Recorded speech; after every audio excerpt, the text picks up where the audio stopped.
Bom dia, amigos, amigas, bom dia a todos que estão aqui nos acompanhando na minha página no caso, meu perfil, né? Não é uma página propriamente, é o perfil do Facebook de André Bom Tempo. Alguns que me lembram aí de mim nos tempos de Rádio Estadão Vale, atualmente Rádio Metropolitana Vale, olha que chique, mudaram de nome neste ano. Aliás, um abraço aí para o Lano Brito, também para a Luciana Caravaca, a Eliciane Alves, o Herbert, todo o pessoal aí da equipe. E aqui, propriamente gravando para o canal No Clima, também apresentado aqui por este que vos fala. Hoje, dia 1º de setembro de 2021, virada do mês, e que venha um excelente setembro. E setembro, mês da independência do Brasil, como todos bem sabem ou deveriam saber, e achei bastante oportuno convidar novamente. Gosto sempre de conversar com ele, trocar umas ideias, além de aprender bastante, né? Independente de concordar ou não com algumas questões político-ideológicas, mas isso é de cada um. E acho que vale sempre a pena, de vez em quando, a gente ouvir também outras versões.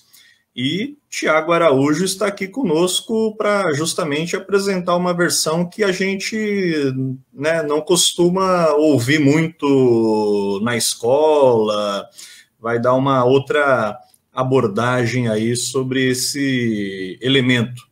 E hoje, então, aproveitando aí que falta uma semana, né, 7 dias para o evento, falar da independência do Brasil. Deixar aí o Tiago se apresentar, né? Já falei bastante aqui, já introduzi bastante. Tiago, fique à vontade. Bom dia a todos, bom dia, André. E, brevemente, alguns já que acompanham aí o André há algum tempo já devem ter me visto algumas vezes, sempre que tem feriados nacionais ligados à história do período colonial, imperial, faço uma pontinha para falar um pouquinho sobre. Hoje não tem muito segredo, a gente vai fazer a fórmula de sempre aqui. Caso alguém posteriormente queira saber um pouquinho mais, eu participo de um movimento chamado Ação Orleanista, que em São José dos Campos também temos braços, mas temos em diversos estados no Brasil, e também tem um canal no YouTube que chama O Saquarema, esse aqui, e o meu nome. Procurando qualquer um dos dois, você vai achar. O Saquarema. Tiago Araújo, O Saquarema. Sem mais delongas, creio que essa aqui é uma introdução já ok. Perfeito. Então, Tiago, você é bacharel em História, né? Ou pelo menos está tocando o curso, né? Creio eu que está para concluir o curso. E, de qualquer forma, falando aí sobre o 7 de setembro, a independência do Brasil, é aquela história, todo mundo sabe o que é e, ao mesmo tempo, não sabe, né? Porque são tantas coisas que, às vezes, muda a versão da história, muda a abordagem do historiador. Então, queria ouvir aí de você, né? O público também quer ouvir aí. O que é que estava pegando naquela época, né? Qual era a conjuntura para o Brasil acabar se tornando independente de Portugal? A gente tem um problema central com a independência que nem de longe foi um movimento, vamos assim, perfeito na história do Brasil. Creio que não tenha nenhum momento histórico que eu seja, mas também está longe de ser o pesadelo que algumas correntes históricas tentam retratar.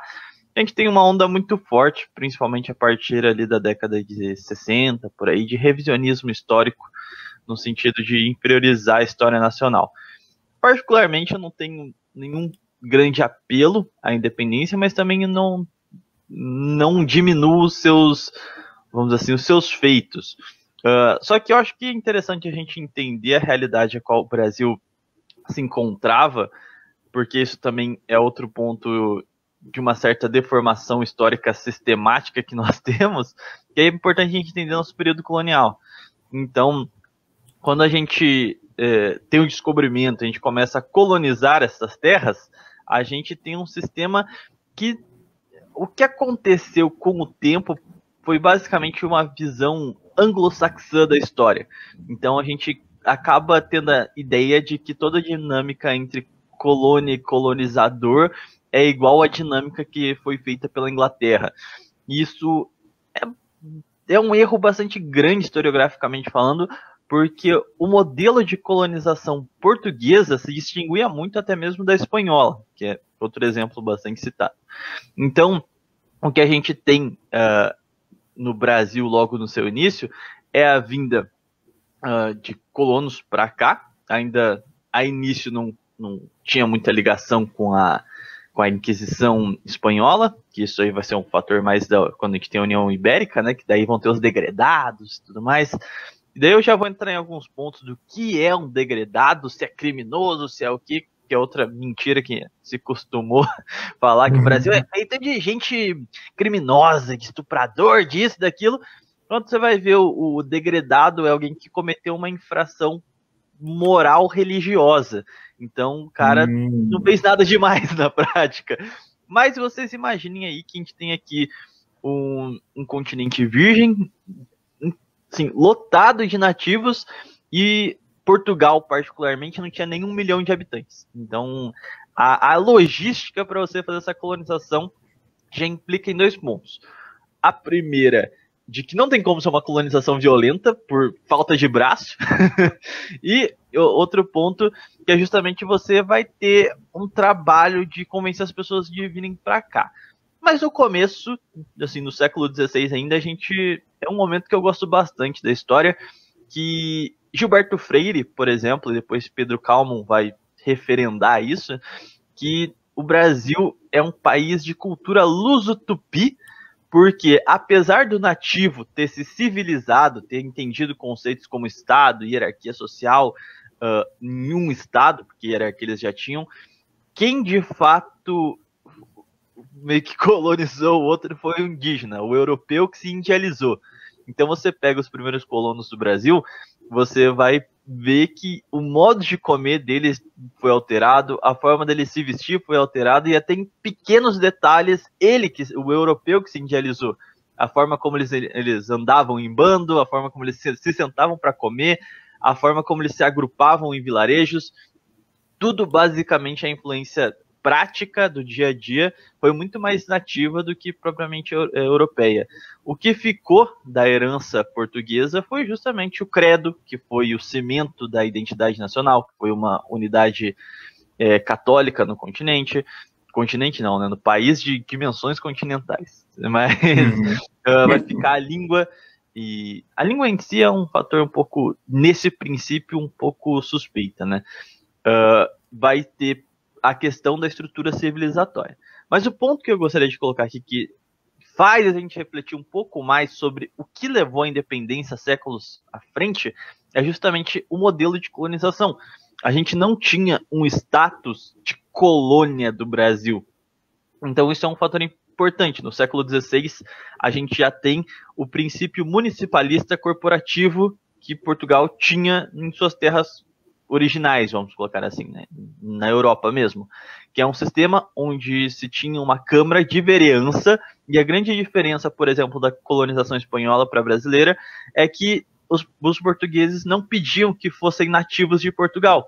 Então, diversos homens nascidos no Brasil, tipicamente brasileiros, já podiam ocupar posições de destaque político. Ou seja, já existe um sistema de representação política, que é através das vereanças, e também não existe restrições nesse sentido, basta você ser um cidadão.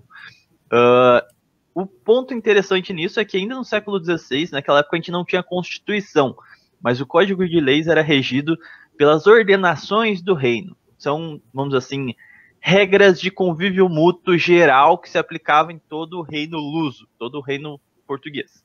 Então, a vereança, por exemplo, de São Vicente, no século XVI, já conseguiu fazer alterações nas ordenações do reino. Ou seja, é um nível de representação política que é muito maior do que a gente tem hoje. Como é que, por exemplo, se algum ponto da Constituição não é aplicável praticamente em município X, esse município X tem como recorrer, fazendo uma alteração e adaptando esse sistema àquela pequena cidade? Não. Mas, através do sistema de vereança, era possível nessa envergadura. Então, assim, primeiro ponto, o cidadão que nasceu no Brasil era português. Não existia uma diferenciação de Brasil e Portugal, e nem tampouco uma questão de diferenciação no status, como se...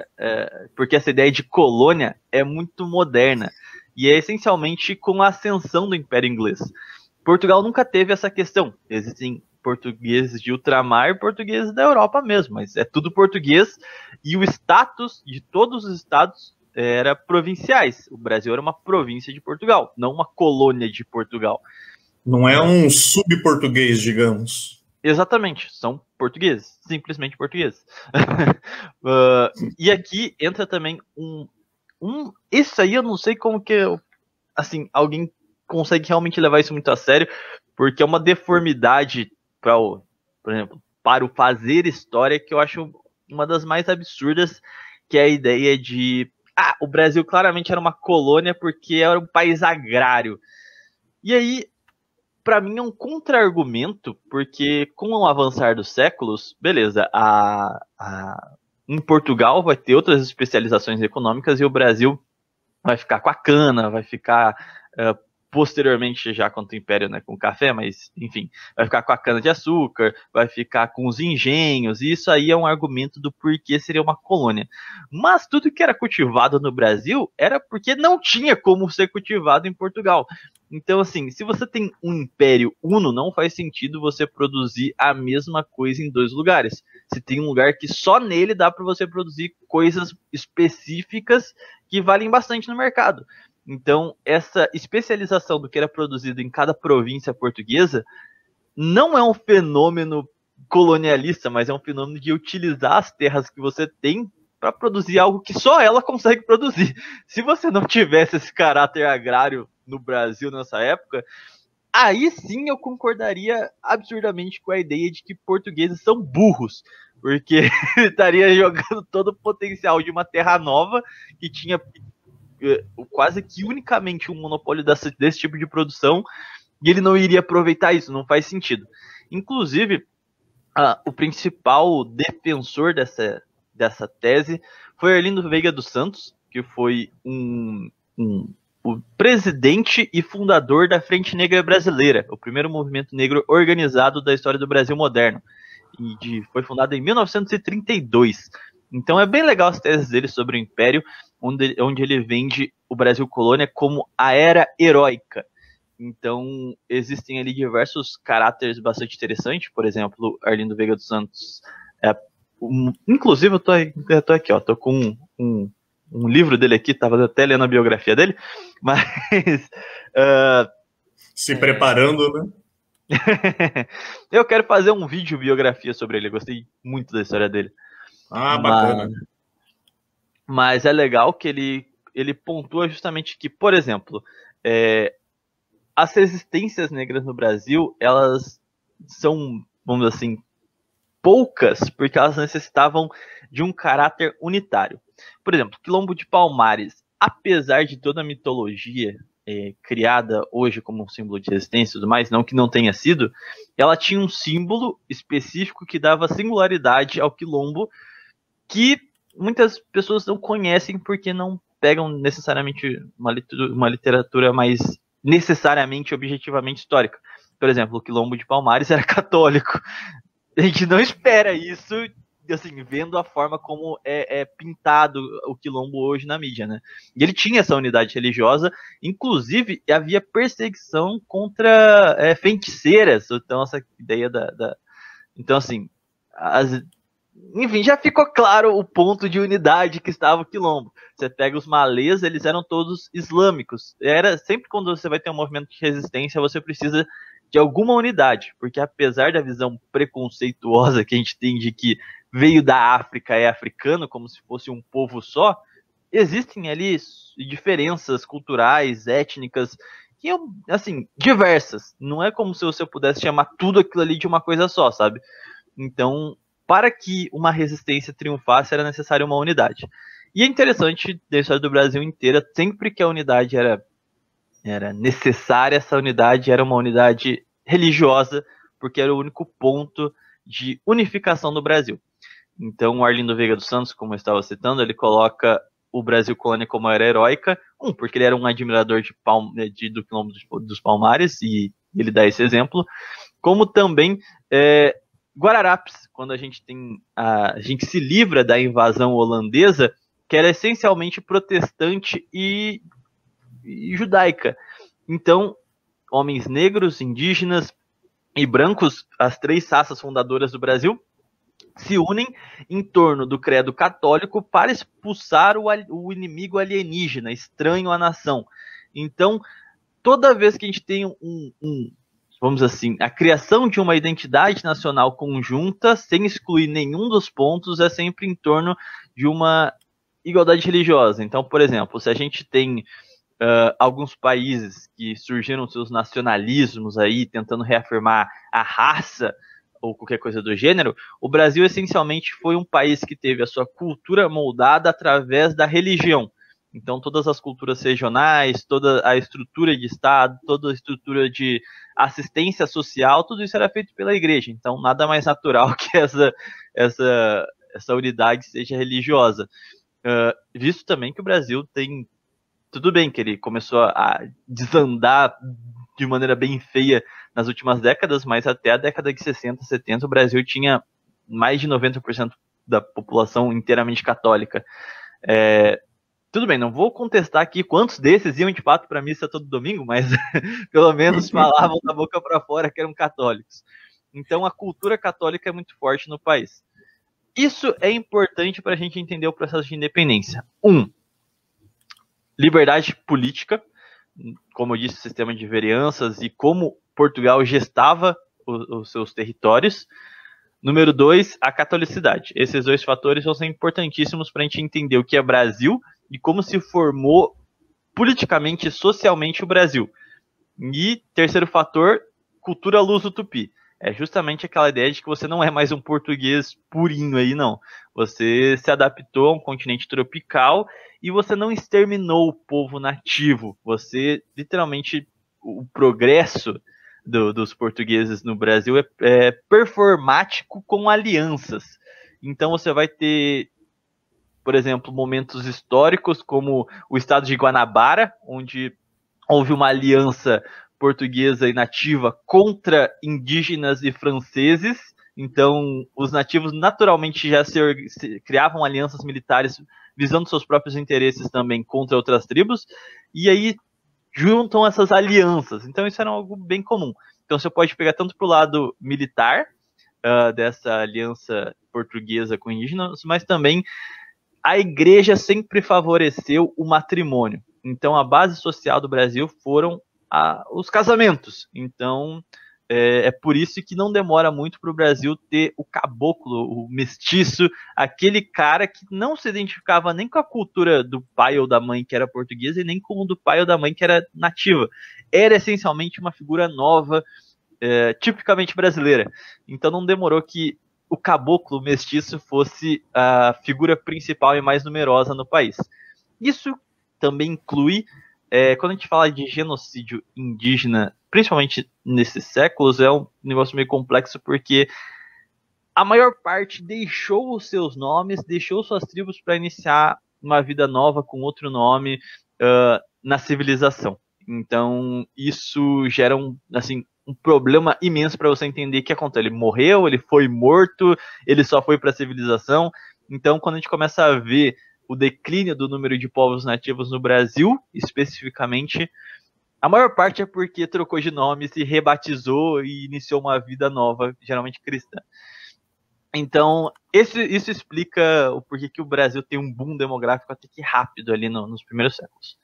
Bom, avançando 2,5 séculos à frente, nós temos uma fragilidade no Reino de Portugal e sobe ao poder, como, vamos dizer assim, o que nós chamaríamos hoje de primeiro-ministro, Marquês de Pombal. O Marquês de Pombal era um homem ligado às ciências, à modernidade, adorava ler os autores iluministas, e ele estreou algo conhecido como despotismo esclarecido. Ele era um despota, mas ele usava o seu poder para o bem das ciências e o progresso. Este homem genial começou tanto a abrir espaço em Portugal para as lojas maçônicas, que vão ser a principal desarticuladora do reino português. Inclusive, depois vão matar a família portuguesa em um atentado terrorista. Quer dizer, o descendente principal, né? Não matou inteiramente, porque até hoje a família real portuguesa ainda está viva por lá. Assim como a brasileira também está por aqui. Mas, de toda forma, ele é quem começa esse projeto de abrir para correntes revolucionárias. Para quem não sabe, a Revolução Francesa foi gestada através de reuniões em lojas maçônicas. Então, eles tinham um projeto, claro, de desestruturar toda a cristandade, como se costumava chamar, né? Todos esses reinos católicos. Ele abre espaço para esses, eles se infiltram na alta sociedade, principalmente porque era composto por profissionais liberais nessa época. Logo você tem políticos maçons e toda a casta política maçônica. O Brasil vai copiar essencialmente após a subida de Pombal exatamente a mesma coisa. No Império mesmo você vai ver, só tem fazendeiro maçom, só tem parlamentar maçom, só tem todo mundo da alta sociedade era maçom. E assim, sem exceção. Maçonaria dominou. Exatamente. Mas, além disso, Pombal, ele começa a olhar para a ascensão inglesa. E ele olha com outros olhos a ideia de territórios longe do território inicial. E aí entra na historiografia brasileira a ideia de colônia. Porque quando a gente vai ver mais para frente na independência que Dom Pedro só ficou porque a coroa portuguesa queria tirar os direitos do Brasil e tudo mais, não é porque desde o começo o Brasil não tinha aqueles direitos. Foi com Pombal que o Brasil foi reduzido e limitado politicamente. Por exemplo, ele fechou os tribunais locais que existiam no Brasil, ele tirou o sistema de vereança que historicamente funcionava por 2 séculos e meio no Brasil. Então ele retirou toda a ideia de municipalismo e de um estado de subsidiariedade, que é os problemas, essa ideia de fundação, tanto da sociedade medieval como um todo, mas que Portugal preservou por bastante tempo. Que os problemas devem ser resolvidos na menor escala possível. Se possível, com as famílias. Se não possível com a família, pelos bairros, pelas organizações comunitárias. Se não possível por essas organizações, pelo município, pela vila, e vai subindo de acordo com a gravidade do problema. Mas não adote essa ideia de que o Estado central tem que ser o ordenador da sociedade.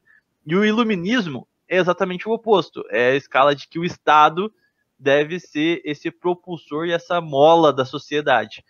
Então, ele vai criar o Estado moderno português agora com conotações mais contemporâneas, um Estado centralizador que vai ofertar, etc. Ele expulsa os jesuítas e a educação torna-se estatal, e diversos programas de auxílio que eram prestados pela igreja, por exemplo, a Santa Casas mesmo, que até a década de 50 a educação no Brasil era dada, a saúde no Brasil era dada pela igreja.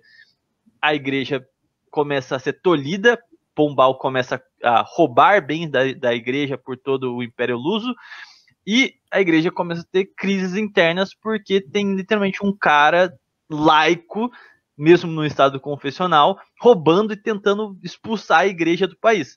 Então isso cria diversos problemas de assistência social no Brasil, porque a igreja está sendo espoliada, consequentemente os mais pobres da colônia também não vão ter mais os serviços que ela ofertava, então gera um problema endêmico. E começa-se a mentalidade de colonização. Agora o Brasil vai ser um status inferior a Portugal. E aí você tem essa dinâmica nova. Então, assim, a modernidade sempre traz coisas maravilhosas, né? Geralmente, nos livros de história, a gente aprende que o iluminismo é a grande libertação dos povos, mas é a grande libertação do Estado para a tirania contra o povo e o direito natural. Mas o resultado disso é, primeiramente, o enfraquecimento da monarquia e de todas as instituições naturais de Portugal, e também conflitos internos nas colônias. Ninguém quer fazer mais parte disso, ninguém se sente mais português, então por que eu tenho que fazer parte de Portugal? É uma consequência lógica. E aí a gente tem as primeiras... Porque até então, na colônia, até 1750, você não tinha nenhum levante realmente significativo para você dar atenção, sabe? São coisas muito pequenas, com exceção do Quilombo de Palmares. E com Pombal, essas revoltas começam a tomar outra proporção, porque de fato faz sentido se revoltar agora. Então as lojas maçônicas, olha que engraçado, Pombal abre as lojas maçônicas em Lisboa e depois em Portugal como um todo. Aí as lojas maçônicas começam a abrir no Brasil. E elas só fazem isso por conta do governo de Pombal. Só que são essas mesmas lojas maçônicas que vão organizar os movimentos separatistas de independência. Ou seja, os maçons que só tiveram a oportunidade de ascender graças ao governo despótico de Pombal vão ser os primeiros a trair ele e incentivar a mesma mentalidade de separatismo, de republicanismo e tudo mais. Nenhum desses levantes dá certo, de fato, só que a gente fica com um déficit do poder e esse desbalanceamento, a falta de justiça social e um problema endêmico no reino português, com ênfase no Brasil, graças a essas revoltas. Então, a Maria, a Piedosa, ou a Maria Louca, dependendo de onde você perguntar qual é o sufixo dela, ela vai... Piedosa para louca, né? Ela vai fazer uma série de contrarreformas tentando resgatar aquele Brasil pré-Pombal, o sistema municipalista. Dom João VI vai ser outro grande homem nesse sentido, de que ele já esboçava ter mais interesses no Novo Mundo do que no Velho Mundo, e aproveitou as guerras napoleônicas para ter a sua retirada estratégica, a sua fuga para cá, e queria por aqui ficar mesmo. Os seus textos, seus escritos, suas poesias sobre o Brasil já identificam que ele estava bem mais interessado para essas bandas de cá. E ele não só modernizou o Brasil, abrindo os portos, criando diversas instituições bases e próprias instituições educativas, museus, guarda, polícia, exército e tudo mais, mas ele faz diversas contrarreformas no mesmo sentido da mãe, de tentar desfazer as cagadas que, falando bom português, que Pombal fez, para tentar amenizar esses conflitos internos no reinado lusitano. O que acontece é que em 1820 a gente vai ter a Revolução Liberal do Porto. Então aqueles maçons que adentraram o Império Português com a ascensão de Pombal não foram combatidos da maneira devida. E, por consequência, eles continuaram fazendo agitações, e agora que o rei não estava mais em Portugal, vocês já podem imaginar o nível dessas agitações. Então eles conseguem convocar eles fazem uma revolução liberal ali, como o próprio nome da revolução diz, e exigem uma constituição, que o rei jure essa constituição. Isso aqui é o começo do fim, porque Portugal é um país medievalesco. E toda a estrutura medieval ela é baseada no peso da honra e da promessa. E é por isso que tem a figura do fidalgo. O que é o fidalgo? É justamente o cara, assim, no sentido mais social, que tem reputação ilibada e sua palavra vale muito, vamos colocar assim, em sentidos mais amplos. Então, não precisa nem de um documento. Exatamente, numa mentalidade medieval não existe um documento. Se você fura com a sua palavra, se você deixa a sua palavra, a sua família perde a honra de gerações. Você não vai querer apostar a dignidade do seu pai, do seu avô, do seu bisavô, do seu tataravô por uma pilantragem agora, entendeu? Você vai acabar com a honra e o nome da sua família. Então, um sistema medieval funciona até melhor e gera saldos mais sadios para a população, porque dá um grau de comprometimento com a moral maior, e você consegue fazer esse contraste de países que tiveram uma experiência feudal e os que não, e você percebe que quando você tira esse comprometimento pessoal, a índole do seu povo tende a ser um pouco mais volátil. Mas Então, assim, vai destruir toda a estrutura e a constituição social, psicológica de Portugal, que historicamente já vinha construindo.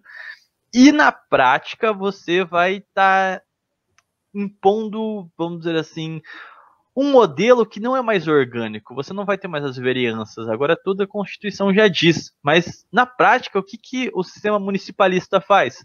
Você enquadra a sua sociedade à realidade a qual ela está inclusa. Então, você simplesmente vai trabalhar com aquilo que está posto, que não é mutável. Você precisa trabalhar com aquela realidade, ponto. A Constituição, ela instaura um estado teórico da realidade. Então, você vai enquadrar a realidade do Brasil, de Portugal e de todos os territórios do Império, lusitano no caso, a uma folha de papel, como se isso fosse possível. Então, os problemas que isso vai acarretar, a gente vê com a própria falência de Portugal, definitiva, que era do Reino de Portugal, enfim. É uma mentalidade completamente burra de administrar as províncias deles. Porque, você tira a autonomia e as liberdades locais, você tira esse sistema autorregulatório que se tinha com o municipalismo para que você possa bem alocar os recursos humanos e econômicos nesses novos territórios. O engraçado é que os maçons brasileiros, que agora já eram a elite completa política das províncias do Brasil, se animam com essa revolução, porque acreditam que estão indo a passos largos a caminho da Revolução Francesa. Então, na Assembleia Nacional Constituinte, vão diversos brasileiros lá, porque eles convocam todos os chefes, os representantes de províncias de todo o reino. Então vai vir gente de província da Ásia, da África, daqui do Brasil, vai tudo para Lisboa para ver como vai ser essa nova Constituição, elaborar ela, né? E eles foram todo pomposos, com projetos de Constituição, com cortes transatlânticas, 5 anos cá, 5 anos lá, o rei ficava, foram cheios de ideias, e eles entenderam como funciona a dinâmica liberal e a dinâmica maçônica. Eles chegaram e foram tratados como cidadãos de segunda classe. Então os representantes das províncias brasileiras não puderam falar. Os portugueses chegaram, vai ser assim, beleza? Isso aqui é sua assinatura aqui. E foram ignorados. Então eles voltam muito bravos, para não dizer outras palavras. Não dizer outra coisa.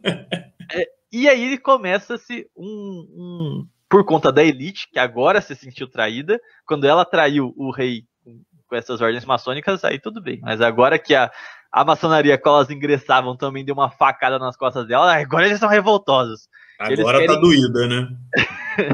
Eles querem realizar independências, mas até então não tinha uma ideia de uma independência nacional. Os maçons, historicamente, sempre apostaram nessa ideia de você criar artificialmente estados, porque as províncias nunca tiveram, por exemplo, essa diferença dos Estados Unidos para o Brasil. Os Estados Unidos eram estados, realmente, com uma história local em cada um, que criaram uma unificação para fazer a independência. Mas ainda assim, os estados existem e são coisas diferentes. O Brasil nunca teve estados. Os estados são todos artificiais. O Brasil sempre foi único, foi sui generis, ele era junto. As divisões provinciais mudam com uma frequência gigante e não se tinha uma ideia de regionalismo, de, não, eu sou pernambucano, sabe? Não tem essa experiência histórica, porque o Brasil nunca foi dividido desse jeito, ele sempre foi uma coisa una. Mas eles tentam macaquear a Revolução Americana e criar esses espíritos com separatistas locais. Eles já faziam desde Pombal, mas nunca tem muita capilaridade do povo, porque é um negócio muito vago. E é nesse surto que o Dom João VI e a corte é obrigada a voltar a Portugal para assinar a Constituição e jurar ela. E fica Dom Pedro I, que seria até então Dom Pedro de Alcântara, né? Que seria o próximo rei de Portugal. E ele fica como príncipe regente. E aí você tem uma dualidade em território nacional entre tipicamente brasileiros e portugueses no Brasil. Então se dividiu o debate público entre os fiéis ao rei, que eram os brasileiros, que não queriam a Constituição, que não queriam a modernização do Estado, e basicamente eles queriam aquilo que eles já estavam acostumados. Eles não diziam com essas palavras, porque não existiam essas nomenclaturas na época. Mas na prática, o que eles queriam era continuar com um sistema orgânico com um sistema tradicional, que é o municipalismo, que é um Estado confessional católico, que é o combate às heresias. O Brasil é um exemplo disso, expulsando protestante judeu na paulada em Guararapes. Então a gente não era um povo muito tolerante nesse sentido. Mas não que isso seja ruim, né? Mas beleza. Mas a questão ali é que, enquanto os portugueses eram os fiéis ao rei, porque entendiam que ele era contrário a essa revolução e representavam essa ordem tradicional, os portugueses eram os fiéis às cortes revolucionárias, que impunham a Constituição ao rei, que queriam essa modernização total do Estado português. Então você vai ter esse debate com a ida de Dom João VI, se muda o diâmetro político e se tornam os fiéis ao príncipe, ou seja, é a mesma coisa, só mudou a figura que personaliza que junta esses princípios. Esse, para mim, é o lado bonito da independência. É o lado essencialmente cívico e importante para a identidade nacional. Porque é o povo brasileiro que não existia a ideia de brasileiro. Para o brasileiro, ele continuaria sendo parte de Portugal. Mas Portugal quem traiu as suas tradições, não foi o brasileiro. Então o brasileiro só quer se separar de Portugal porque ele próprio sabotou o seu legado. Então, nesse sentido, o que se consegue deduzir é que o Brasil é essencialmente o continuador da civilização portuguesa. Isso é o lado muito bonito, porque a gente teve muito mais apreço ao legado histórico dos lusitanos do que eles próprios. Então, essa é a parte cívica, que eu acho que é a parte altiva da independência. Mas se desdobra... Para entender, nessa visão, então os portugueses brasileiros, né, os nativos do Brasil, romperam com Portugal para poder manter o que era bom de Portugal, para manter a tradição positiva de Portugal, que a própria metrópole, como chamam, né, que a própria Portugal havia desmantelado de uma certa forma. Exato, estavam se afrancesando, basicamente. Mas o que eu quero deixar claro aqui é que esse fenômeno aconteceu com o povo comum, e é por isso que eu acho tão bonito. Não foi as elites políticas, as elites liberais, as elites pensantes, não. Quem se identificava como fiel ao rei era literalmente comerciante, trabalhador, povão, entendeu? Não eram as elites. Porque é aí que entra a parte que eu não gosto da independência, que é justamente todas as elites elas pertenciam às lojas maçônicas, eram maçons. Então, ao invés de ouvir o clamor popular, eles tinham os interesses próprios. Na maior parte eram fazendeiros, eram figuras da elite que tinham seus interesses econômicos. Então, eles estavam muito mais interessados em separar o Brasil, como foi na América Espanhola, criar várias repúblicas pelos seus interesses pequeninos e não da nação, do que propriamente ter essa noção que o próprio povo e letrado já tinha, que era muito mais grandiosa de manter o legado da nossa civilização. Então, aí entra a dualidade Pedro I.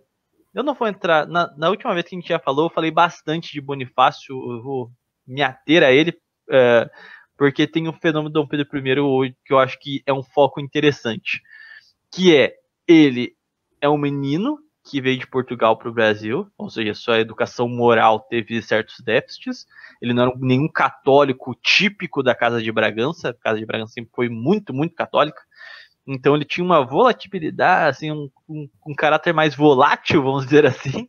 Ele admirava Napoleão, e ele não entendia, ele não tinha compreensão de quais eram os interesses da maçonaria no Brasil. Então ele não entendia que aqueles ali eram os inimigos declarados dele. Ele achava que podia conversar com eles. E durante o processo de independência, ao invés de se alicerçar no povo, que queria manter as tradições, creio eu que ele até achava isso um pouco careta, porque ele preferia ir lá falar com os fazendeiros, com os líderes das lojas, e ele fez esse laço nacional para manter o país junto, conversando com essas elites. Então, o Império, ou seja, depois que a gente tem a independência do Brasil, no 7 de setembro, funda-se o Império do Brasil, tá? Não confundir a proclamação da República com a independência, sei que acontece. Mas, então, quando a gente tem o Império do Brasil, é um império que já nasce um tanto fragilizado, porque ele não vai nascer... Porque, assim, ponto importante, por que que as elites maçônicas republicanas admitiram a autoridade de Dom Pedro I? Porque o povo não sabia que Dom Pedro I era tão liberal assim. Para eles, ele era a personificação viva da tradição, era para ele ser a tradição. Mas não, ele era um liberal. Ele se identificava como liberal. Só que os maçônicos também perceberam que não tem como você contrapor a vontade popular de maneira tão descarada. Principalmente eles, que são a favor do sufrágio universal e da democracia e das repúblicas. Então seria uma contradição muito latente para simplesmente ignorarem isso. Então eles acatam a autoridade do príncipe, mas eles perceberam que não era tão difícil assim passar a perna nele.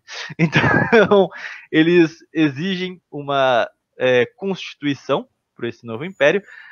E aí que é a parte assim que dá depressão de você ver o povo brasileiro. Parece que a gente é uma piada, porque o povo brasileiro ficou ao lado do rei porque abominava a mentalidade liberal, essa mentalidade liberalesca.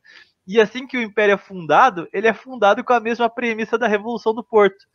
Uma constituição limitando o imperador, o Estado vai ser o ordenador da sociedade. As corporações de ofício, isso é importante explicar. O que eram as corporações de ofício? Você tem um trabalho. O seu trabalho, ele vai ser gerido por outras instituições. É o que a gente conhece hoje como sindicato, mas ele era um pouco mais eficiente. Porque a corporação de ofício te levava para aprender o seu ofício. Então, vamos supor assim, você é ferreiro. Você vai até a sua corporação. Você quer ser ferreiro? Beleza. A corporação vai te levar até um ferreiro. Você vai passar 5 anos com esse ferreiro. Vai aprender com ele na prática.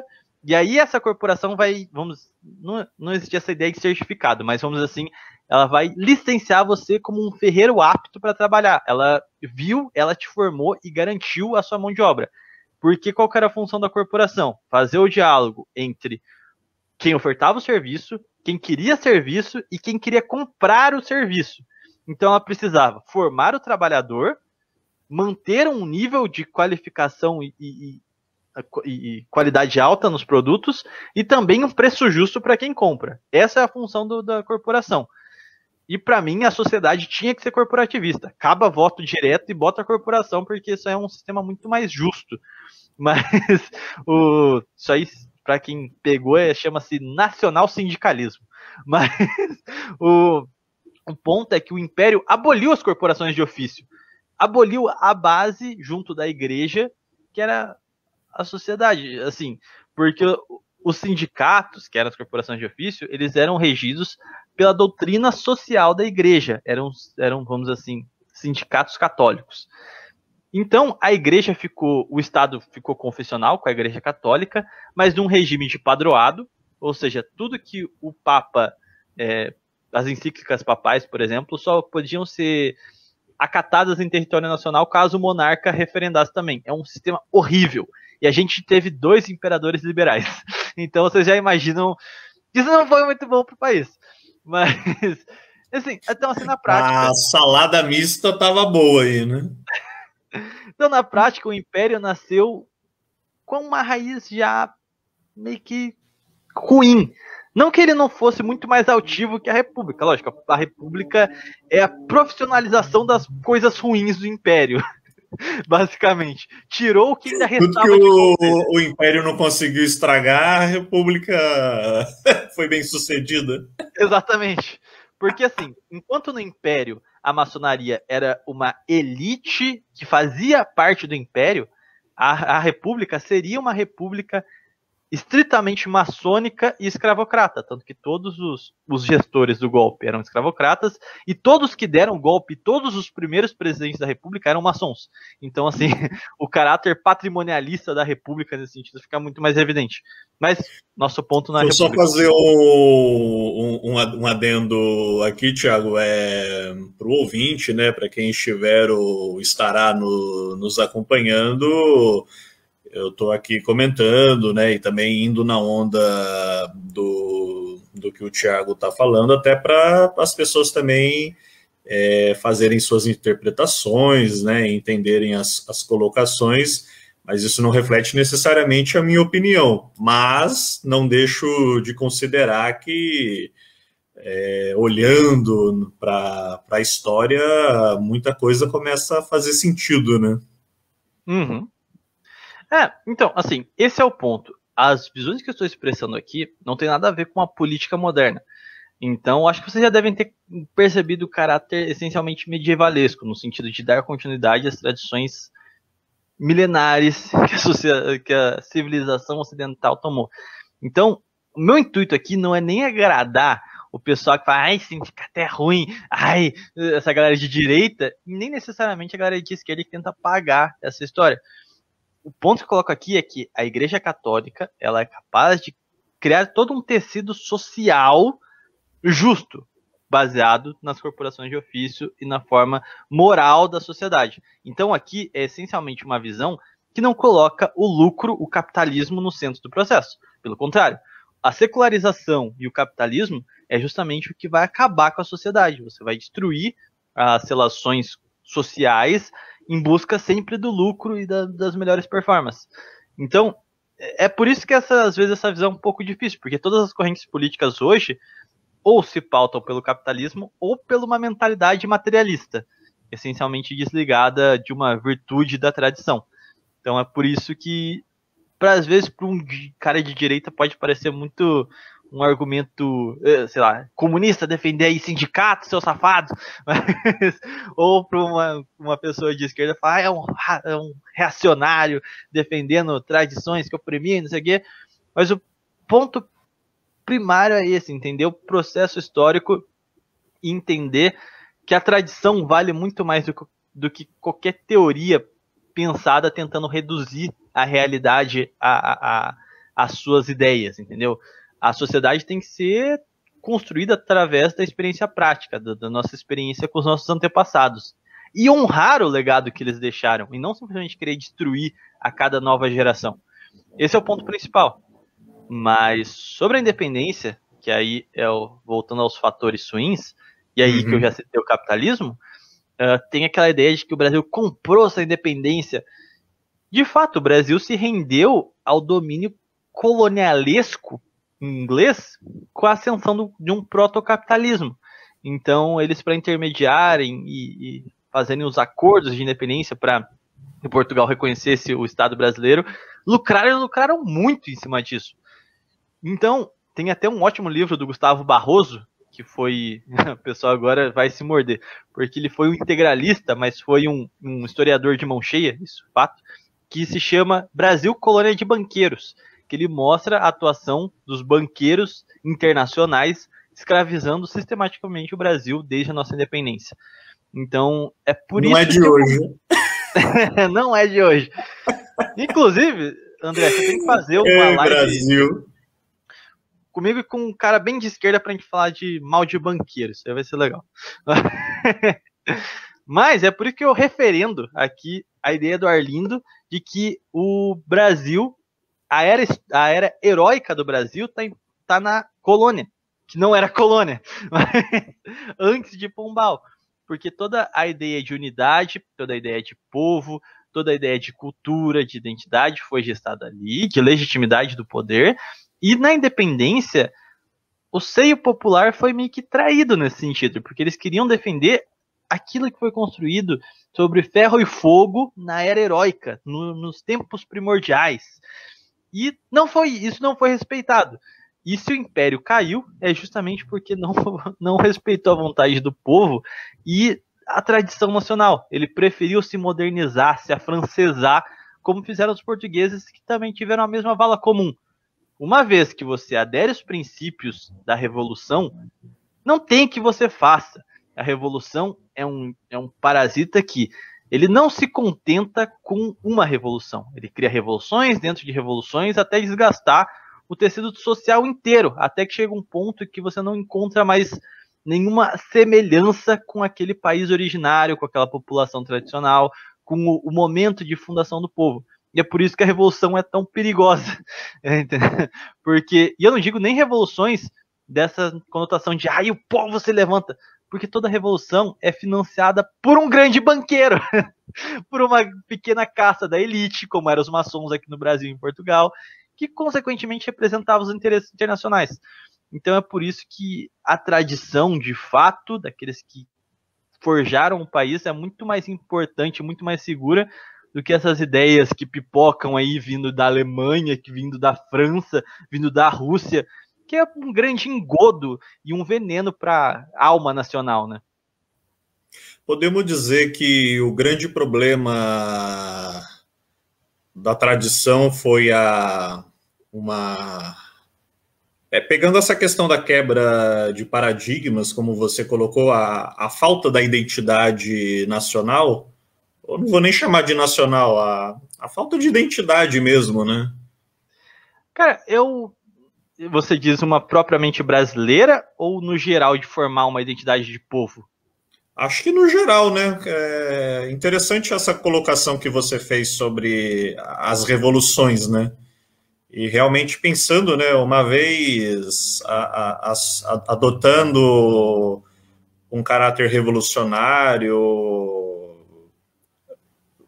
quer dizer, dificilmente você vai conseguir manter o anterior, né? Essa quebra vai ocorrer mesmo, né? Sim. E como a gente está falando aqui do Brasil, acho que foi talvez o exemplo, pelo menos para a gente, mais visível, né? Então, nessa questão da identidade, eu acho que o modelo tradicional, se a gente teve alguma identidade fatídica e não artificial, foi por conta dele.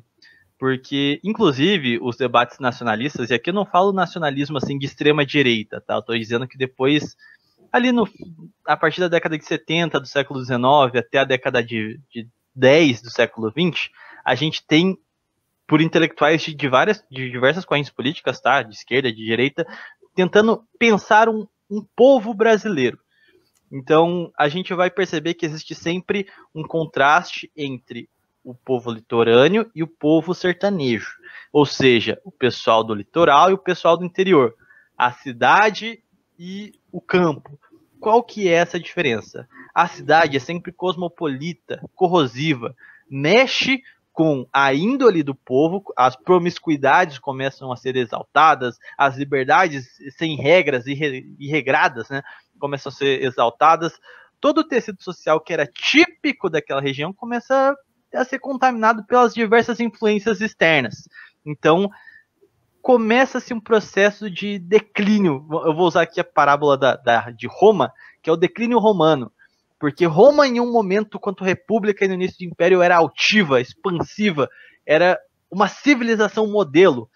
Só que conforme foi chegando no seu apogeu, chega-se o conforto, chega-se o contato com outros povos e aquela falta daqueles cuidados que eles tinham no começo. Então o povo romano, na queda do império, lá nos grandes centros urbanos, as elites tinham bastante coisas, eles já tinham um caráter bem mole, então aquela sociedade inicialmente patriarcal agora já participava de diversas orgias, de cultos estranhos, assim, a identidade romana estava sumindo dos centros urbanos. Qual foi o resultado? Os povos bárbaros, germânicos, entraram e destruíram o Império Romano? Não, aquele povo já estava se extinguindo, ele estava abrindo mão da sua própria identidade, do que eles construíram. Ele estava sendo vítima da comodidade. Então todo povo que tem muita comodidade, ele tende a elasticidades morais, elasticidades culturais, e quando você faz isso, você quebra o seio da sociedade, que é uma família, essencialmente uma família, sem esses elásticos que a gente tem hoje em dia, e, consequentemente, sem a família, se perde a ideia de cultura, se perde a ideia do que faz a gente ser a gente e a gente não ser eles, ou seja, a ideia de nós e eles, que é um princípio grego, sabe? O que era ser grego? Era quem compartilhava de uma cultura comum, porque não existia Estado, não existia país, então eram diversas cidades que tinham uma mesma cultura, e falavam, não, beleza, mesmo vocês sendo de outras cidades, vocês são gregos. Aqueles lá não têm nossa cultura, então eles não podem ser nós. É uma conversa meio maluca, se você parar para pensar, mas faz sentido, porque a única forma de você ter uma cultura é você definindo conceitos, o que hoje a gente costuma falar de preconceitos. Mas se a gente abolir todos os conceitos, a gente vira nada. E, consequentemente, nossa civilização acaba. É o caso de Roma. Os bárbaros não precisaram tomar Roma. Roma já havia se extinto. E é o caso das cidades. Aqui no Brasil, enquanto o campo, ali no século XX, e até hoje a gente consegue ver esse contraste, ainda tinha uma noção forte de família, de manter a natalidade em alta, sabe, de ter vários filhos, de ter valores morais fortes, de ter uma religiosidade típica do país muito forte, aquele catolicismo bem, né, do porta, porteira, portão e Nossa Senhora. Então, é aquela coisa bem escrachada de que é a identidade clara do brasileiro, uma forma típica de se vestir apropriada ao campo, que acabou sendo incorporada à nossa identidade diversos valores culturais, enquanto o centro cosmopolita, o que fazia? Alterava a fé, alterava a vestimenta, alterava as festividades, alterava a cultura, alterava a natalidade.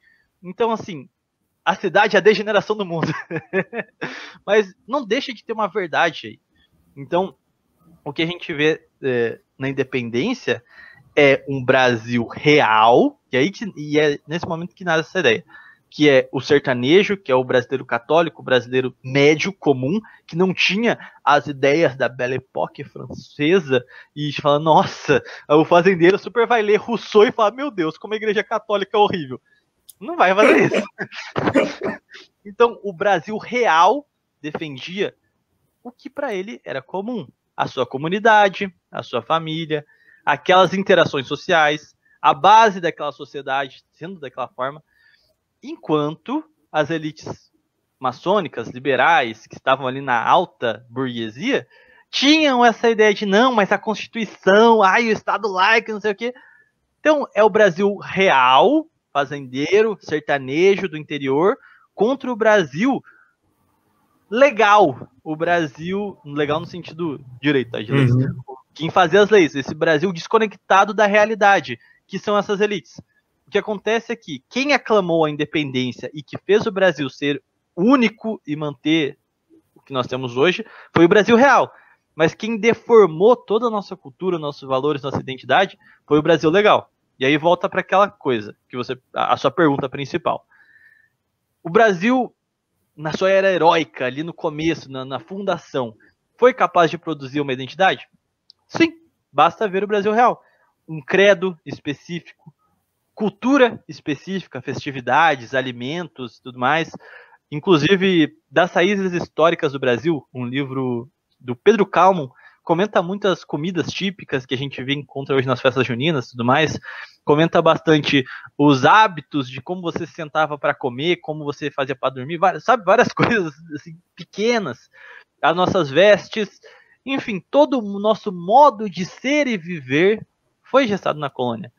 O ponto é que elas vão sendo assim, deturpadas e vão sendo perdidas conforme a metrópole cresce e vai desumanizando o homem. Então, ligando a questão política atual, por que o comunismo nasceu? Porque os comunistas são malvadões e não tinha sentido. Não, o comunismo só nasceu porque a sociedade industrial, capitalista e liberal criou condições para que ele fosse gestado. Se a gente não tivesse o trabalho abusivo contra o proletariado, contra o povo, por que o comunismo iria existir? Então, assim, chega um ponto em que você vê que o mal da sociedade... Para que remédio se não tem a doença, né? Exatamente. No caso, na minha opinião, é uma sistematização da doença, porque o comunismo é igualmente materialista, secular. E o que é o capitalismo? É o materialismo em essência. É você reduzir o homem à moeda, o homem ao mercado. Então você só vai trocar 6 por meia dúzia. Então, a forma de se combater a modernidade e os seus males é voltar a fazer o que você fazia no princípio. E aí entra aquele ponto. A gente vai ter as mesmas condições de vida cômodas que nós temos? Acho que não.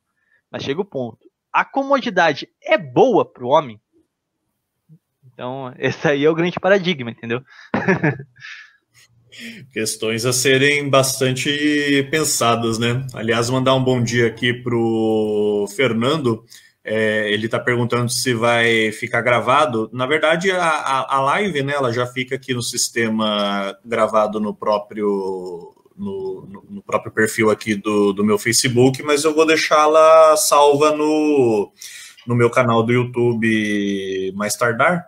Aliás, peço para as pessoas que forem assistir divulgarem o link do YouTube, né? Claro, quem quiser assistir por aqui, sem problema, mas divulguem, né? Ajudem aí na divulgação do próprio canal, até porque tem outros assuntos, outras matérias interessantes por lá também, mas ele está gostando aqui bastante dessa questão aí sobre o 7 de setembro, e desperta bastante o interesse dele essas questões, essas outras abordagens, né, que o Thiago sempre traz aqui para a gente. E, aliás, Thiago, estava aqui pensando, né, e é difícil não trazer essa pergunta com tudo que a gente tem visto nas redes sociais, televisão, etc. e tal. Como você vê aí o 7 de setembro, uma data importante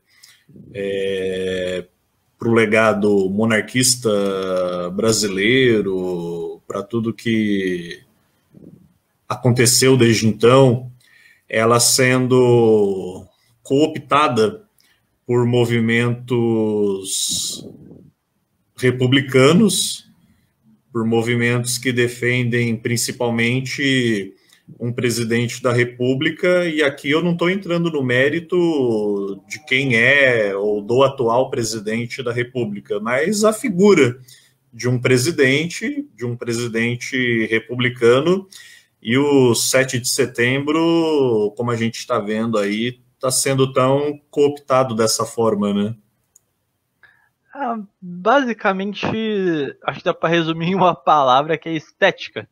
Então, ninguém sabe exatamente o que foi o 7 de setembro, o que ele representou, e muito menos as nuances, que é propriamente o contraste do que ele representa para a luta do povo mesmo, que é esse caráter que a gente abordou aqui nessa live, para diferenciar essa característica do que o povo queria e o que se formalizou institucionalmente. Então, se você não entende isso, basicamente, independente de qual presidente seja, mas especialmente está falando agora do Bolsonaro querendo conclamar manifestações aí para não entender direito, mas alguns levantam 1000 pautas avulsas, outras as correntes de oposição levantam golpe e tudo mais, mas a gente vê que as pessoas sabem que é um dia importante por alguma razão que elas não sabem qual, mas serve de pretexto para você alimentar um patriotismo estético. Então, você não ama a sua nação? Você tem que comemorar o 7 de setembro. Mas, tá, o que tem o 7 de setembro? Independência do Brasil, mas o que isso significou? Não, independência do Brasil. Então, estamos livres. Exatamente. Não sabe exatamente as condições históricas que se deu, ou que significa, ou vários dos seus significados, entendeu? Então, basicamente, é uma forma de você pegar algo que no inconsciente você deduz que é importante e utiliza para pautas que essas pessoas consideram importantes por agora, para o imediato. Particularmente, eu acho que cabe aqui um ponto interessante, que é um lema particularmente que o movimento a qual eu faço parte, a Ação Orleanista, se inspirou e pegou emprestado de um movimento a qual a gente tem como patrono, vamos dizer assim, que a gente se inspira muito, que foi o movimento da Pátria Nova. Foi um movimento nascido em 1928 e pendurou até 1978, que era um movimento monarquista que defendia as bases orgânicas da nacionalidade. Então, retroceder para aquela mecânica do Brasil colônia, de estruturação da sociedade, municipalismo, corporativismo, mas repaginando para as instituições modernas, para que seja condizente com o que nós vivemos hoje, né? Lógico.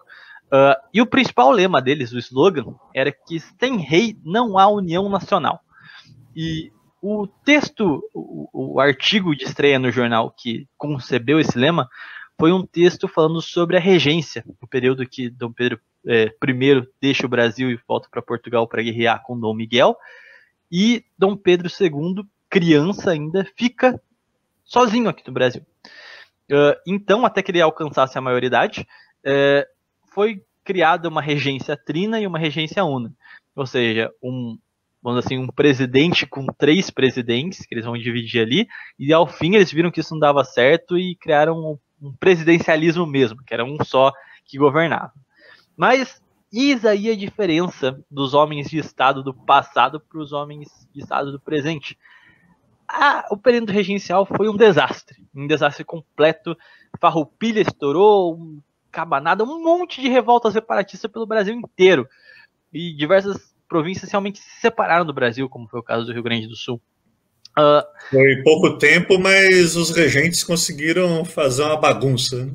Exatamente, em 10 anos eles conseguiram desmantelar todo o trabalho da independência. E isso tudo porque eles queriam copiar os Estados Unidos. Eles queriam implementar o federalismo aqui, que foi o ato de 1834, onde eles queriam que as províncias, e aí volta aquilo que eu falei, as províncias não tinham um histórico, tipo, nós somos a província da Bahia há tanto tempo, e que orgulho de ser baiano. Não tinha isso. As províncias sempre mudavam, assim, então não existia essa ideia regionalista, o Brasil sempre foi interino. E às vezes queriam criar artificialmente essa ideia do Estado, dos estados, né?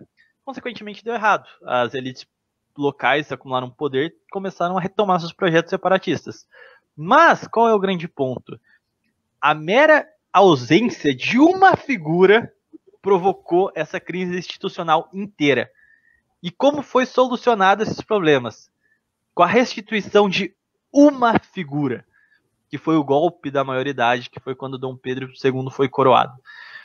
Um menino de 14 para 15 anos tinha mais competência política do que diversos homens letrados, formados, bacharelados, doutores de não sei o quê? Não. Mas existem questões que não se tratam de competência técnica, eis o erro principal do positivismo. Mas são fatores humanos, de legitimidade e chefia natural do povo. Então, a presença do imperador foi suficiente para, na sua ausência, destruir o país e, na sua recolocação, unificar o país novamente. Até a República Rio-Grandense voltou pra gente. Pedindo ainda arrego. Não deu não. A gente pode voltar aí, por favor? Então, mas... Era melhor um menino Dom Pedro II do que um velho Diogo Feijó. Nada contra o Diogo Feijó, mas é o único que eu lembro o nome. O mais performático e o que fez a cagada. Mas aí que tá, não se trata muitas vezes de competência, disso e daquilo, que é uma visão muito positivista, de achar que a técnica salva tudo. Mas a legitimidade é muito mais importante para nós, seres sociais, do que propriamente a técnica. Porque do que adianta uma pessoa técnica, mas que não tem legitimidade, uma pessoa técnica corrupta? Então, esse é o ponto central. Por que Dom Pedro se tornou, independente de seus muitos erros também? Tenho lá minhas colocações, se quiser, o Saquarema tem aqui bastante críticas nesse sentido da história do Brasil. Mas ele foi o homem que por mais tempo governou o país. A sua figura era indissociada da pátria. Brasil era Dom Pedro e Dom Pedro era Brasil. Então, a forma psicológica que isso opera na nação é muito específica. Monteiro Lobato dizia que Dom Pedro era para o Brasil como a luz do baile. Uma vez sem a luz que iluminava o país, que protegia os cofres públicos, o Brasil tornou-se um propinoduto, basicamente, nas palavras dele. Basicamente, ficou livre para que as raposas pudessem se infiltrar no galinheiro. E aí é o ponto principal de como a psicologia afeta o homem, né? Então, a importância dos estudos sociais. A mera figura da legitimidade é o que ordena o país a um determinado sentido provincial a qual ele tem de missão. O homem sem um propósito colocado de, olha, a gente é isso aqui e a gente quer chegar até ali, ele se perde nas pequenas coisas, os pequenos prazeres carnais da vida. E é isso que a gente vê sistematicamente desde a proclamação da República. Eu ainda coloco de novo, o Império não era perfeito e nem o meu momento favorito da história. Mas, indiscutivelmente, ele conseguia ter um projeto de nação, coisa que desde a proclamação da República nós nunca mais tivemos, a não ser em pequenos centros específicos, como ditaduras. A única forma que o Brasil volta a entrar nos trilhos é através da ditadura. Então você vê que a república nada mais é do que aquilo que a gente falou, da visão cosmopolita, estrangeira, sendo imposta à nação. É a questão do transplante de cabeça, sabe? Você tentar impor outra ideia que foi gestada através de teorias, com base em outros povos, em outras realidades, ao nosso país, que tem todas essas diversidades diferentes de onde essas ideias foram gestadas, tem chance disso dar certo? Obviamente que não. Então, aliás, já começou mal, né? República da espada, né? Exatamente. A única forma de manter o país junto foi como? Foi através de uma ditadura matando nordestino e sulista. Basicamente foram as duas grandes revoluções, né? Revolução federalista no sul e Canudos. Inclusive, sou descendente de Canudos. Fico muito feliz disso. Mas Antônio Conselheiro, que nem ferrando era louco, era um homem muito sábio. Mas a república só se manteve através do... Inclusive aí que começa também o imperialismo americano, porque Floriano Peixoto pediu arrego para os Estados Unidos, contratou mercenários americanos, a frota de papel, como era chamada, para destruir a armada brasileira, assassinar os revoltosos brasileiros. Então, assim, regime que... assim, não tem como você defender uma ideia de república no Brasil, porque como você defender uma ideia de império nos Estados Unidos? Não nasceram desse jeito, não tem esse sentido providencial de ser, e se você tenta isso, você só vai criar deformidades históricas, sistemáticas, uma atrás da outra, que vai deixar o país cada vez mais desfigurado. E talvez isso pegue mal, mas eu espero que vocês entendam o raciocínio. Um país que é fundado e descoberto sobre a égide de uma Santa Missa, que foi o descobrimento. O primeiro ato conjunto dos povos foi a celebração de uma missa. Que toda a dinâmica social gira em torno da igreja, desde o trabalho, a saúde, a educação, a instrução das famílias, tudo isso gira em torno da igreja. E aí, de repente, a gente tem um Estado laico. Como diria Antônio Conselheiro, Estado laico é coisa do demônio. Mas você separa o corpo da alma. Beleza, você já vai ter questões complicadas aí. Mas, em certa medida, foi até bom para a igreja, porque o regime do padroado era ruim. Mas isso aí é outra discussão. Mas, beleza, você já tem algumas deformidades sociais aí. Só que, à medida que o capitalismo vence hegemonicamente na Segunda Guerra, apesar da Guerra Fria, para mim o capitalismo já estava ganho ali, porque inclusive a União Soviética naquela altura já era financiada por banqueiros também, já tinha os seus milionários internos, só que ela só escondia, fingia que não via. Então na prática o capitalismo já tinha triunfado. Nesse momento era impossível o seu país defender o legado dele. E quando existiam países que defendiam a sua própria tradição, como era o caso de Portugal com a ditadura de Salazar, independente de ser um ditador, fez muito pela identidade e a cultura do povo português, independente dos seus abusos, o que aconteceu? A União Soviética e os Estados Unidos se uniam para destruir o governo dessas pessoas que priorizavam a nação ao estrangeiro. Então, ao longo do século XX, mais e mais você tem a ideia de uma economia mista, que você precisa se globalizar, uma indústria nacional é coisa de fascista, esquece isso, e que precisa derrubar qualquer governante que pense assim. Chega um ponto em que, qual é a diferença entre um jovem brasileiro para um jovem norueguês, para um jovem japonês? Tem lá, mas na prática eles consomem as mesmas coisas, compram as mesmas coisas, têm os mesmos interesses. Então a globalização... Se bobear, o jovem brasileiro consome até mais coisa japonesa do que o jovem japonês. Exatamente. Então na prática é a destruição da nacionalidade. E aí, no Brasil... como é que estão os índices de católicos no Brasil? E aí vem o grande problema, não que eu esteja sendo um intolerante religioso e tudo mais, mas pensando quanto povo agora, sabe? Desvincula um pouco a mentalidade religiosa em si. Se o nosso país e o nosso povo é formado sobre ferro e fogo, amparado na Igreja Católica, se a gente deixa de ser católico, qual é o resultado? Não é o Brasil deixando de ser brasileiro? Não é a fundação de uma coisa nova, de um novo povo? Arcado em que, nesse momento de descatequização do Brasil, nós estamos vendo a ascensão de uma geração altiva, com caráter ímpio e típico de um povo em fundação, ou a gente está presenciando mais a característica de Roma no declínio romano? Esse é o ponto. Então, na minha opinião, a gente está caminhando para a dominação dos bárbaros, que a gente vai simplesmente perder a nossa civilização se a gente continuar nessa mentalidade cosmopolita, entendeu? Então esse que é o grande chave de datas históricas como essa. Talvez seja o ponto que a gente tenha que botar a mão na consciência e pensar, calma aí, o que é ser brasileiro então? De fato, sem subterfúgios do que é mais conveniente, mas analisando a história tal como ela era, independente disso ser, então, assim, positivo ou negativo para mim, entendeu? Basicamente, esse é o ponto principal da mensagem de hoje, eu acho. Com certeza. Tiago, fizemos aqui uma extensa e proveitosa live, como sempre é, né? Diga-se de passagem. Gosto bastante aqui dos papos com você. Repito, né? Independente aí de concordar ou não, mas ouvir é sempre bom.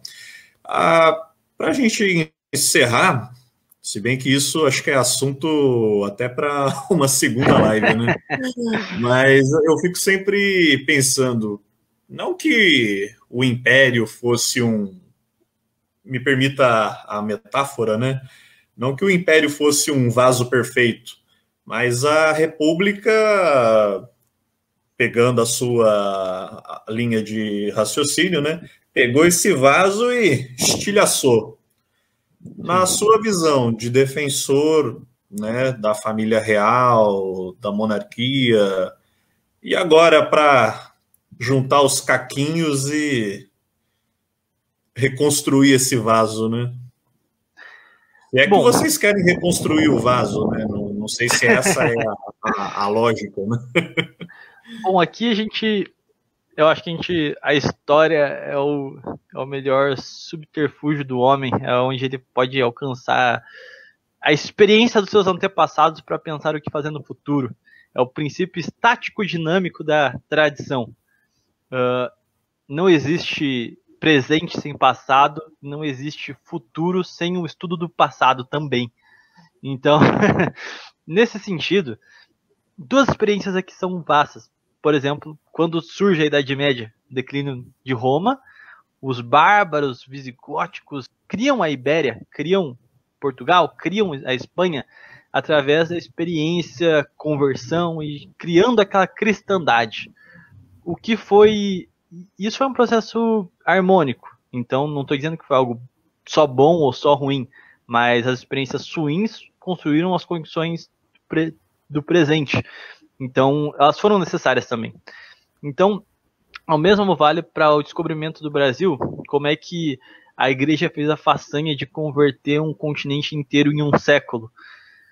Então, assim, o Brasil não pode ser visto como uma instituição meramente material, e é por isso que eu combato tanto o materialismo. Eu acho que é a forma mais burra de você analisar uma civilização, porque, por exemplo, a Idade Média é o exemplo maior disso. Porque se o homem fosse regido unicamente pelas suas condições materiais, por que é que os judeus eram expulsos de todos os países por usura? A sociedade medieval, ela tem um caráter claro de a moral e a nossa identidade vale mais do que qualquer bem material que a gente possa ter. Então a gente precisa expurgar aqueles que visam destruir esse nosso consenso de o que é ser cristão, propriamente, para que a gente não se perca nas vaidades dos prazeres da carne. E a gente tem o declínio desse mundo ocidental justamente quando ele se entrega à vaidade dos prazeres da carne, dos prazeres econômicos, essa ultra-racionalização do homem, o materialismo tomando conta da sociedade. Então, o ponto central é que se o Brasil tinha uma era heróica, é performático pelo quê? É performático justamente pelo seu legado civilizatório, católico. Assim, Guararapes não foi feito porque estão pegando nossa cana-de-açúcar. Foi feito porque eram judeus e protestantes e eles eram contra a nossa cultura, contra o nosso povo, contra a miscigenação. A gente precisava expulsar esses caras porque essa era a base da sociedade. Catequização, miscigenação. É um povo misto, um povo que, apesar de multirracial, monocultural. Então, se a gente quer reconstruir esse vaso, Não acho que a gente possa fazer o processo inverso, sabe? A história não anda para trás. Lógico que não. Mas a gente não precisa reconstituir a cristandade tal como ela foi na Idade Média. Mas você pode construir uma cristandade a partir dos mesmos preceitos com as condições materiais modernas. Então, o que a gente precisa para reconstituir um Brasil é reconstituir aquilo que espiritualmente compunha o Brasil real, que não era as bases econômicas, que não era um arranjo institucional. Não importa que constituição você tenha, que nível material seu povo tenha, se essencialmente a identidade nacional não seja revitalizada. Então é por isso que existe esse conceito de princípio estático dinâmico da tradição. Estático porque mantém tudo aquilo que é essencial, mas dinâmico porque a tradição consegue se adequar às condições mundanas atuais, aquilo que a cerca. Então é um compasso perfeito entre não voltar para trás, mas não cair nessa mentalidade de que o mero avanço do tempo é evolução. Porque isso é uma mentira. Então você vai ter sociedades modernas lá na antiguidade, pagãs, helenísticas, ultrasexuais, ultra desconstruídas, e ao mesmo tempo você vai ter sociedades absurdamente tradicionais hoje. Então, o conceito modernidade e tradição não é um conceito que varia de acordo com o tempo. Então, para a gente reconstituir esse vaso, a gente não sai colando os pedacinhos dele. A gente pega aquilo que era essencial, ou seja, a forma, por exemplo, de quem o esculpiu, a arte que estava impressa nele, aquilo que era a alma daquele vaso, e constrói um vaso novo em cima, com base naquele. Não vai ser um vaso novo, em formato diferente, tudo diferente. Não, você vai pegar aquilo que você achava essencial, daquele seu vaso que foi quebrado, que era essencial para dizer que aquele ali era o seu vaso e por que você gostava dele, mas você vai criar outro com a mesma forma, basicamente. Você não vai estar nem colando aquele e nem criando algo essencialmente novo. Você vai estar aproveitando o que aquele lá tinha de bom, ao mesmo tempo reprimindo, sim, aquilo que era ruim, ou seja, o fato dele estar quebrado, mas ao mesmo tempo você não vai tentar recolar ele, entendeu? Não sei se essa analogia foi das melhores, mas, enfim. É uma ideia de você conserva o que é essencial, que é a espiritualidade do povo, a cultura do povo, o seu modo de ser, mas ao mesmo tempo você não tenta voltar à sociedade, né, andar para trás, porque aquelas condições específicas só vão existir naquele tempo, naquele espaço, em suas pequenas circunstâncias.